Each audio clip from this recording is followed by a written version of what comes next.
Running Aces Casino and Racetrack is the Twin Cities' premier choice for exciting entertainment, 24/7 gaming and dining, monthly comedy shows, and $1 blackjack with no commission or ante, making it the most player-friendly casino around. Trout Air Tavern at Running Aces offers Minnesota-inspired handcrafted dishes with locally sourced ingredients and the trout that made the area famous. Running Aces Casino and Racetrack, 25 minutes north of downtown. Visit runaces.com. Running Aces, your night out is waiting.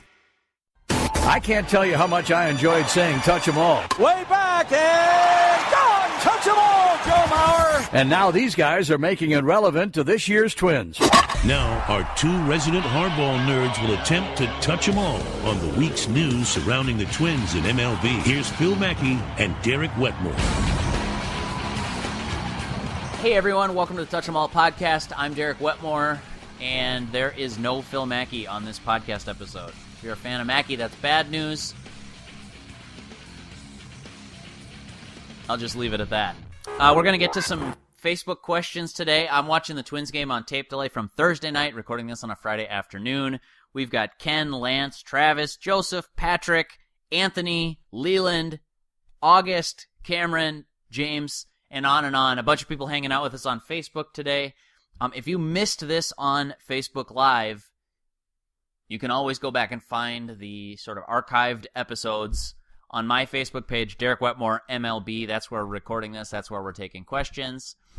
And if you are on the Facebook page, welcome. What's up? Thanks for hanging out, and I will get to your questions right now. For sure, by the end of the episode, we're going to talk about the 6 pitchers that I think the Twins should trade. In fact, let me pull that up right now so I don't forget. Okay, back to the start for questions. First, we got Ken. Ken says, no Sano innocence question today. Thanks, Ken. Appreciate you getting me off the hook. Here's the real question. Do players ever go out and be hungover the next day? Might explain some off games. Ken, I'll be short. Yes. My sense, though, I've only been covering baseball since, 2012 might have been my first year. My sense is it happens less today than it did 30 years ago. But I don't know that because I didn't cover baseball 30 years ago. Lance has got a response to the question that I posed on Facebook. I just said, for the podcast listeners, I said, what do you want to see the Twins do at the MLB trade deadline? Come hang out live and share your thoughts. And Lance says, sell, sell, sell. That is what they need to do, and I'm tempted to agree. What do the standings say today? I should have this page bookmarked by how many times I've looked at it in the last month. The Twins are 7.5 back on the Indians, which isn't an insurmountable lead, but I think the Indians are also a better team, and that's going to be the problem going forward. They've got Kluber, they've got Bauer, and the Twins looked like a more legitimate playoff team last year than they do at this time this year, and they still sold. So I think that gives you a good indication where the front office's head is at, like how close you have to be to the postseason to consider adding pieces. So, I mean, I don't know what's going to happen, but I would think the Twins will be sellers, and I would also think those phone calls and text messages are happening right now, maybe right as we're recording this episode. So, Lance, I think you're probably right. I think that's what's going to happen.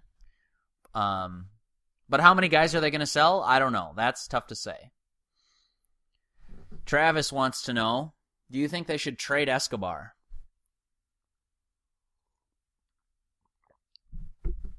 That one's a little tough. I don't think that they should. I don't think the Twins should trade Eduardo Escobar.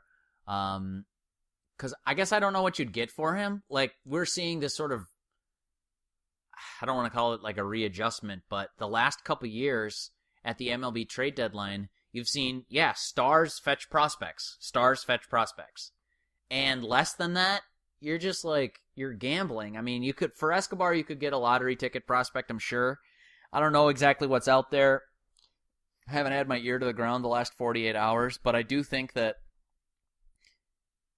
if you're a contender and you need a player like Eduardo Escobar, then I don't know what you're willing to give up for him, you know? Think about that. Think about it from the perspective of, okay, you're Cleveland, let's say, and you know you need some bullpen help or something. Well, you're not going to give up your number one prospect, right? Like, I think that's what fans want, and that's what I'm trying to say here, is like, if you're expecting a top 10 prospect in return for Eduardo Escobar, I think you'll be disappointed. If you're expecting maybe a back-end 30 guy, then maybe. But just consider what you'd get back. And if I'm the Twins, I would either consider a multi-year contract extension for Escobar, see what he's feeling heading into free agency, or I would consider waiting till the end of the season, extending him the qualifying offer, let him turn that thing down and take the draft pick compensation. But that to me is what the question is on Escobar. It's not, should we trade him right now if you're the Twins? It's, is trading him right now going to get you more value than either signing him or the qualifying offer? So that's, to me, the essential question. It's the question for Dozier, too. I'm sure we're going to get some Dozier questions, so I'll just shut up. A man named Joseph Patrick joined the chat and says, I won't care about the Twins until they re-sign Mauer to a lifer contract, I'm assuming. A lifer. He says, #GOAT. Well, I don't know that Mauer's the GOAT. I wrote about this recently, and I just saw that it's starting to come into fashion. I've seen some other people talk about it recently. Joe Mauer's got a non-zero chance to set the Twins' all-time franchise record at times getting on base. Walks, hits, hit by pitch. I'm not even throwing errors into there, but Mauer it was like 82 times on base behind the great Harmon Killebrew the last time I checked. And like I said, I'm watching Thursday's game right now, so I'll have to figure out how he did.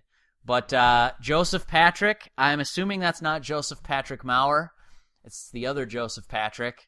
I don't think the Twins will sign him to like a lifetime contract, and I don't think this will be the year that you ask him to step back and take the, Tony Oliva or Harmon Killebrew, Kent Herbeck role with the Twins where, you're kind of an ambassador.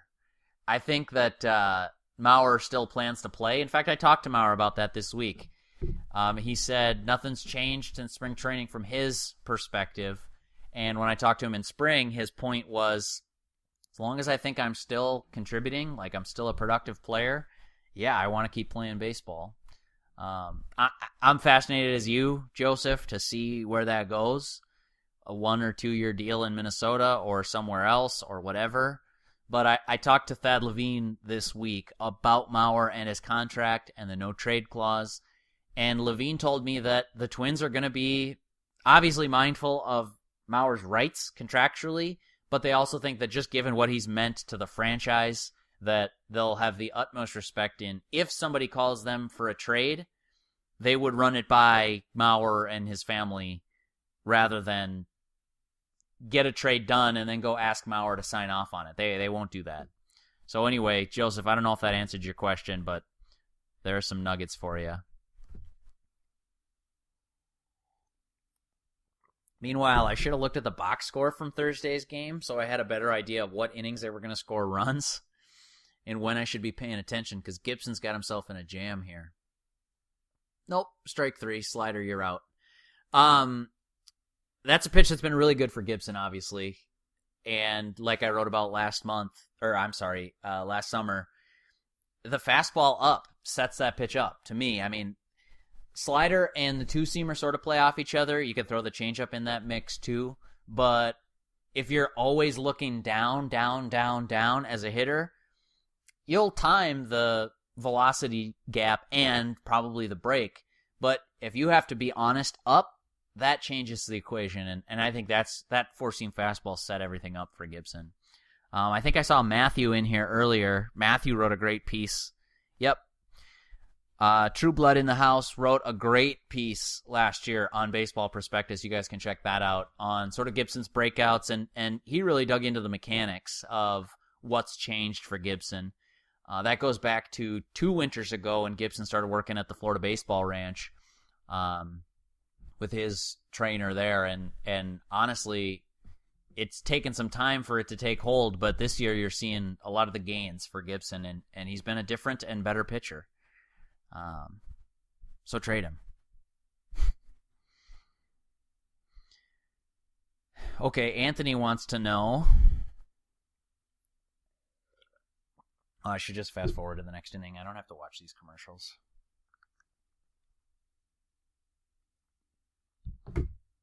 I saw Blake Snell's line, guys. What happened? Well, we'll find out. I'm just starting the bottom of the first inning here. So, okay, Anthony. Sorry. Your question is, do you believe the Twins will be sellers at the deadline? If so, do you think Dozier and or Escobar will be dealt? So the first part of that is yes. I think the Twins will be sellers. I think they're going to trade multiple players. I don't know if it's by the end of this month necessarily. Maybe it will be. But I could also see them using the waiver period to trade players. A lot of the guys that I'd want to move might not get through waivers, but like, I just don't know what you're going to get for Lance Lynn. I would trade him this month and just take whatever you can get and free up a rotation spot. Maybe Irv Santana slides in there. But I wouldn't necessarily expect the world in return for Lance Lynn. So, anyway, your question was not about Lance Lynn. It was about Dozier and Escobar. And that kind of goes back to what I was talking about a minute ago, Anthony, is that I'd be tempted to trade Dozier if there's a good return. Let's say some team misses out on Manny Machado and needs a bat and says, Dozier's got a second half hot streak in him. He does every year. And then if they'll give up a real prospect for that, or maybe like two lower level prospects that you can take a shot on, then fine. I would take that for sure. But if you're going to get, an A-ball lottery ticket, then that's when you really have to decide, is trading Dozier really worth it, or would you rather just offer him the qualifying, which, by the way, he might accept. Dozier might accept 1 year, $18 million, given what we saw in last year's market. Now, I think he'll seek more than that, but 1 year and 18, honestly, is not the automatic cinch to turn down like it was a year ago when we all thought, like, oh, Lance Lynn will do better than 1 and 17.5. Or, that's the example that's closest to my mind, because the Twins wound up paying him 1 and 12. So, yeah, I just don't think the QO is a cinch to turn down anymore. And if you're the Twins, you'd have to be okay with Dozier saying yes if you offered it to him, knowing full well that if he says no, you get a draft pick compensation, and that's great. But, so Anthony, I don't know what the Twins will do, but my sense is they'd be willing to trade Dozier. I think they'd also be willing to trade Escobar for the right price. But, like I said just a minute ago, I'd be tempted to keep Escobar around. So much of that depends on what's your plan at third base next year. If you think Miguel Sano is tracking to be a major league third baseman, maybe you don't need Escobar. But if you think Miguel Sano is your first baseman next year, then you need a third base succession plan, and you got to figure out what's going on in the middle infield. There are a lot of moving parts, but that's sort of my grand view on the situation, Anthony. So, yes, they'll be sellers. I don't know if they'll trade Dozier and Escobar. Travis says, I hope they don't trade Escobar. Yeah, I could see it.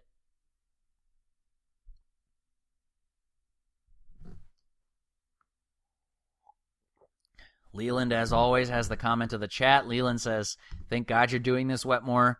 I was worried I was going to have to be productive at work today. That reminds me, every time I do these videos, I've got to remember to do a plug, because otherwise I just do like 60 minutes and I don't say anything. If you're a fan of the Touch 'Em All podcast or these Facebook videos, share them with one person.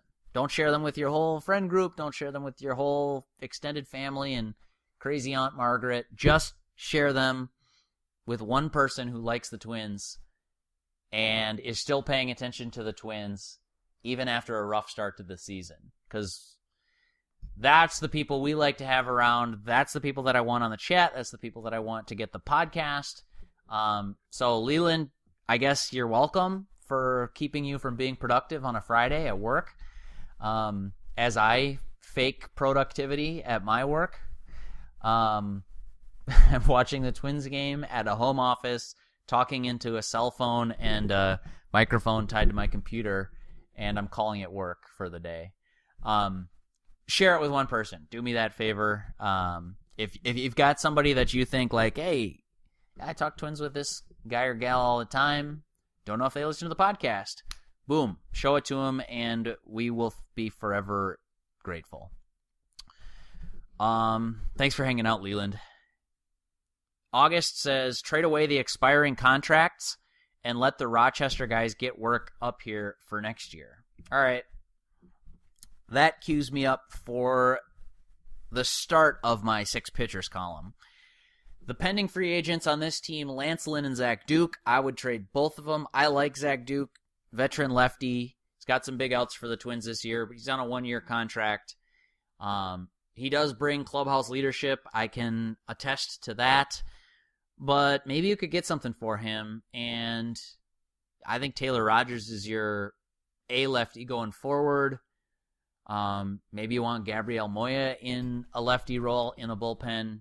But yeah, I could see getting rid of either or both of those guys before July 31st. And that does free up for some Rochester guys. Now, I don't know which Rochester guys you're necessarily talking about here. But I don't think it's necessarily even all about that. I think there's just something to be said for getting value before a guy walks for nothing. And then you do have to figure out what you've got next year. That is one silver lining on a dark cloud of a season for the Twins is you'll probably, if you trade Dozier, you'll get to figure out probably what you think about Nick Gordon. You get to figure out what you think about some of these relievers. Alan Buznitz is up. Irvin Santana might be back. I don't see trading him for anything, even though technically he's a pending free agent. I just can't imagine any contender taking a chance on a guy who's been out for the entire year and was not effective the last time he was on a major league mound. So that hurts the Twins. But, you know, there are pitchers that you'd want to see before the end of the year, like Adalberto Mejia maybe, Steven Gonsalves possibly. Fernando Romero was up here for 10 starts. Yeah, I could see wanting to see the Rochester guys, and right now they're getting a good look at Jake Cave. I'm also curious to see, like, can Mitch Garver be fixed as a catcher? Because if he can, I like the bat, and that solidifies the catching position sort of going forward. But, yeah. Anyways, that's my long-winded way while I was watching Dozier extend an at-bat. That's my long-winded way of saying, like, I think there's a reasonable opportunity here to get a look at some of the next guys, but even ignoring that, I still think there's a possibility to get some value for some of those pending free agent guys. The other one, then we'd maybe talk about later. I'm sure somebody will ask a question about this, but Fernando Rodney has a contract option for next year. It's really cheap. If you want to make him like your 7th or 8th inning guy next year and go get a real like lights out closer, then that's an option for the Twins. But if a contender says, like, hey, we want this 7th inning guy and we'll give you a real prospect for him, I think that'd be too tempting to turn down if you're Minnesota. Let's see. I lost my place. Let me go back. Okay, we just got to August's question.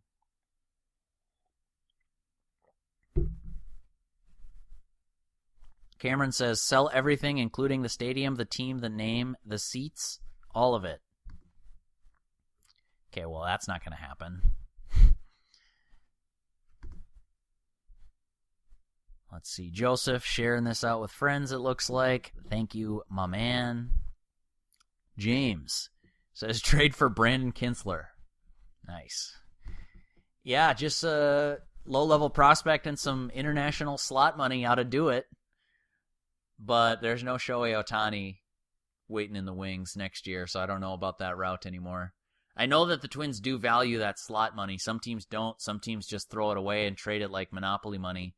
But I can tell you that the Twins are not one of those teams, so don't expect that, James. but I know that you were just poking fun at him, so I hear ya. Gibson was on the ropes in the first inning. Snell finds himself on the ropes.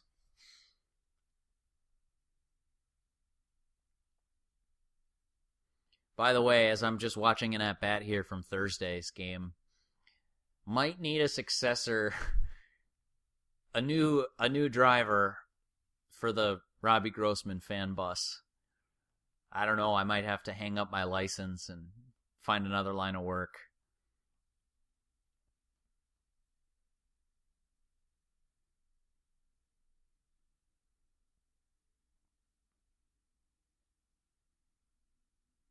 This is basically the exact same inning for the Twins as it was for the Rays. Get a couple guys on, move them up, pass ball. Wilson Ramos, what are you doing?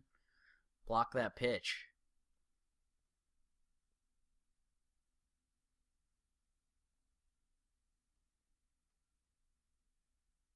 That's brutal. Yeah, I've seen metrics that say Wilson Ramos is a decent defensive catcher. And I know, like, throwing runners out, he's got a good arm. But I watch him catch, and I just don't see it. I don't watch him nearly enough. We'd have to ask somebody smarter than me and somebody who pays much more attention to the Rays. But things like that would drive me crazy. I'm watching him try to backhand a curveball in the dirt and try to just stab it. If I'm his pitcher, Blake Snell in this case, I'd be so mad. Because I want to be able to throw that pitch in the dirt, try and get a chase, but if I can't trust that you're not going to let both runners move up a bag, I'm not going to throw that pitch with conviction. Anyways, I should stop watching the game. You guys have already seen all of this. Let's get back to the questions. Lance. Lance was the one that said sell, sell, sell earlier. And he says, get someone that can hit higher than Dozier's 229, which is third on the team for qualified players. Lance, we have a rule on these videos. Can't talk about batting average unless we talk about its context. Dozier's not been great, obviously, the first couple of months, but the 229 batting average is not what tells you he hasn't been great. Hasn't hit for his typical power. Definitely extended slumps. I'm not here to defend Dozier. I'm just saying. He's hitting better recently, and his game has always been the power. Let me pull up his career log for you, just to prove a point. And by the way, yes, I just made up that rule right now. All right, Brian Dozier, who's 31. Robbie Grossman just drew a walk, you guys. I'm back on the bus. Brian Dozier's best years, 2014 with the Twins when he hit 23 homers. He batted .242. 2015 with the Twins when they made the playoffs. He hit .236. And he was worth 3.1 wins according to Fangraphs. His best year, when he hit 42 bombs and he was one of the best players in baseball after an early stretch to start the season in which he was bad. Dozier hit .268. .268's a pretty decent batting average. But more importantly, wrapped up in there, Lance, is the .340 on base percentage and the .546 slugging with 42 bombs. 99 RBIs and 104 runs scored. Played pretty decent defense. So, I mean, the .229 average is not great, don't get me wrong, but what I see in Dozier's batting line is a .314 on base, .419 slugging. If you are a stats obsessed and you follow like weighted runs created plus on Fangraphs or weighted on base average, he's exactly league average according to WRC plus at 100, and his weighted on base average, you'll take it, .319. I don't know. I'm just saying, I don't think you're going to get a ton for Dozier, but the question to me is not what you could get for him. It's what can you get for him in a trade versus are you willing to keep him for a year at roughly $18 million or possibly get draft pick compensation. So that's the question for me about Dozier. Maybe I'm a weirdo. I mean, probably. Joseph Patrick wants to know, best move we could have made before the break was Lomo getting hurt. Horrible signing. Can you release an injured player? No, you can't release an injured player, and if you believe the metrics, Logan Morrison's actually been a lot better than his numbers show. I was on Baseball Savant the other day, and it's always struck me this year that everyone's ripping on Logan Morrison. He sucks, he can't play, he's a bad first baseman. All right, I agree with that last point. He's not a good first baseman. But as a hitter, I've always thought, like, I don't know. I don't really look at the numbers, like, day to day, especially on a long homestand. I won't, like, check the box.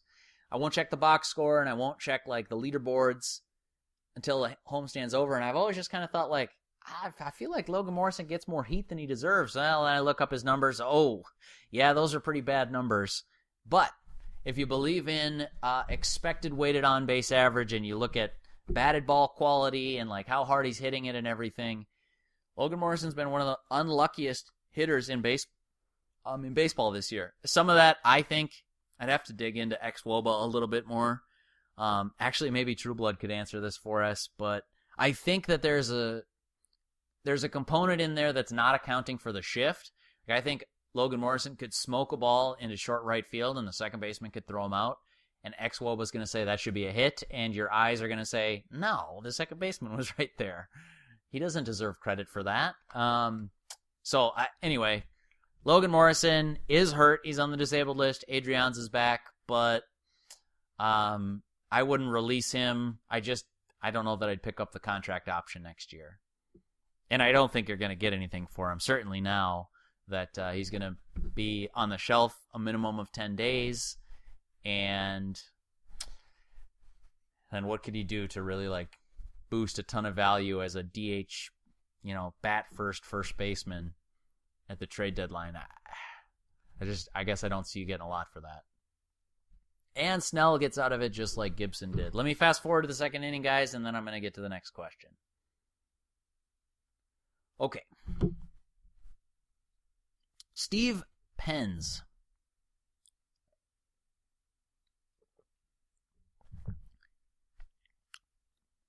Steve writes in, move all they can but Escobar. Make Esco a qualifying offer next year. We need to play for 2019. Get younger players the reps. Yeah, man, that's where I'm at too. I am very much in the 2019 is your year. Build for that. You've got to make a leveraged bet on Miguel Sano and Byron Buxton being stars again. And if those are like 4 or 5 win players, suddenly the picture starts to look a lot brighter. And Cleveland's losing Andrew Miller and Cody Allen. When's Kluber a free agent? I don't remember. But anyway, whatever. Yes, Cleveland still has the bones of a good baseball team, but it's losing its 2 best relievers, and that matters. I think I agree with everything Steve said here. You make Escobar the qualifying or try to give him a 2 or 3 year deal that's like, make him say no to a good deal for you. That's what I would do. And then if he says no, maybe you give him the qualifying or offer it and hope he turns it down. I don't know what he'd get on the free agent market, but my sense is that if he had the choice, he'd stay in Minnesota. So you got kind of in the driver's seat if you're the Twins. Get younger players the reps. Yeah, that was the last part. Steve says, yeah, I don't know how many young players you're really going to take a look at because some of your 2019 team's already set. Like if Sano or Mauer is your first baseman, maybe Nick Gordon's your second baseman and Escobar. Polanco is your shortstop. Maybe Escobar's your third baseman. The outfield ought to be set. You got to hope that Eddie Rosario, Byron Buxton, and Max Kepler's your outfield. Maybe Jake Cave makes a good showing here the rest of the way, and he's your fourth outfielder.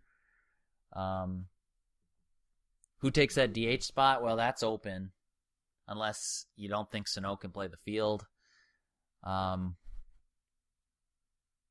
Catcher is a tricky one because I don't know that I'd trust Mitch Garver to be option 1. I don't know that you bring Bobby Wilson back.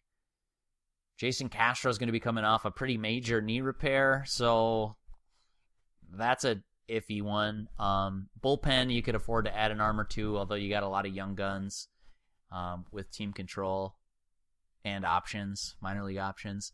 And then starting rotation, I actually think you're going to be set in the starting rotation next year, depending on how this trade deadline goes. If you get rid of Lance Lynn and Kyle Gibson and Jake Odorizzi, well, okay, then you've got to focus a little bit and build your 2019 staff. But short of that, like I could see Odorizzi, Gibson, Barrios, Romero, Michael Pineda, with a bunch of depth options in there too. Boy, quick work in the second inning for Gibson. I could see them being like relatively content in the starting rotation. Anyway, that was a long rambling way of saying I agree, Steve. Trade a lot of players, make your decision on Escobar, and then get a look at some other guys. TJ joins the chat. What's up, TJ? Thanks for coming by, man. Eric says, anyone in the last year or two needs to be considered to be moved. So you're saying last year or two of team control. Gibson might actually be the guy that brings the most back right now. Yeah, maybe so. And I don't disagree with that. Let me finish off the column, Eric, that I started talking about earlier. Okay, who should be traded? Well, here are 6 pitchers. Lance Lynn, Zach Duke, get what you can. Fernando Rodney, you got to figure out if you want him back next year for that $4.25 million or if you want to just get something for him now. Fernando Rodney, by the way, after a bad April, here's his line in 23 2/3 innings. Since I think this was since Miguel Sano kicked that ball in New York that led to the walk-off winner. 23 2/3 innings for Fernando Rodney, 2.28 ERA, 28.4% strikeout rate, which is good. I mean, it's not elite, but it's good. And then a 7.4% walk rate. That's pretty good, too. You'll take that from a guy like Rodney. He's 41, low to mid-90s fastball, good changeup, ice water in his veins, maybe the most annoying walk-in music in the entire league, and yeah, experience. I mean, there's something to be said for 300-plus career saves. I really, truly believe that. So, anyway, we'll see where Fernando Rodney is shooting arrows this time next month. Maybe it's in Minnesota.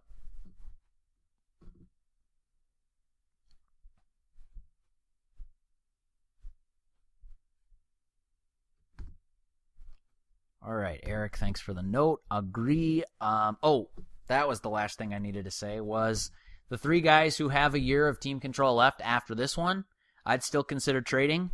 That would be, yes, Kyle Gibson, Jake Odorizzi, and how about this one for a dark horse to be traded? Ryan Presley. Presley's going to get a little bit expensive next year for that sort of non-closer reliever. That, to me, is an interesting one to look at. If a contender's looking for strikeouts in the middle to late innings, you could do worse than to make Ryan Presley your sort of like 6th inning get-out-of-trouble guy. I mean, he's obviously had his issues, and that would be the reason you'd be willing to move on. But if you're a contender and you're just like the game is on the line and you've got the bases loaded in the 4th inning and you just desperately need a strikeout and the starter's cooked, Ryan Presley's got like a 33% strikeout rate. Yeah, it could backfire. It could go the other way. He could walk somebody, hit somebody, or give up a home run, and then you're cooked. But, like, I don't know. For an early situation, high leverage, I could possibly see Ryan Presley having value to a contender. So take that for what it's worth. I don't know if it'll happen. I'm just spitballing off the top of my head. That is in the column. I wrote about it a little bit more. If you're curious about, like, why would you trade Presley? You couldn't get anything for him. Well, I don't know. Maybe.